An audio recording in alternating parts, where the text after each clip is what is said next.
Hi friends, welcome to my channel. చాలామందికి dosa batter ఇన్స్టెంట్గా చేసుకోవడం తెలుసు కదా, అలాగే ఇడ్లీ కూడా ఇన్స్టెంట్ మిక్స్ పౌడరు తయారు చేసుకున్నాను. ఇదేంటంటే ఆఫీసులకు వెళ్ళే లేడీస్కి కానీ ఇంట్లో ఉండే లేడీస్కి కానీ ఏంటంటే ఒక్కొక్కసారి ఇడ్లీ తయారు చేసుకోవాలంటే ముందు రోజు ప్రిపరేషన్ ఉండాలి ఖచ్చితంగా. అప్పుడు ఏంటంటే అప్పటికప్పుడు పప్పు నానబెట్టడానికి టైం సరిపోదు, నూక సరిపోదు.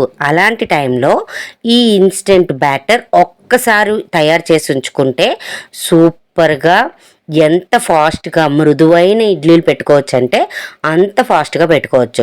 మినప్పప్పుని ఒకరోజు ఎండలో పెట్టి మిక్సీ పట్టి పిండి ఆడించుకొని ఉంచుకుంటే చాలు, అది ఎన్ని రోజులైనా నిల్వ ఉంటుందన్నమాట.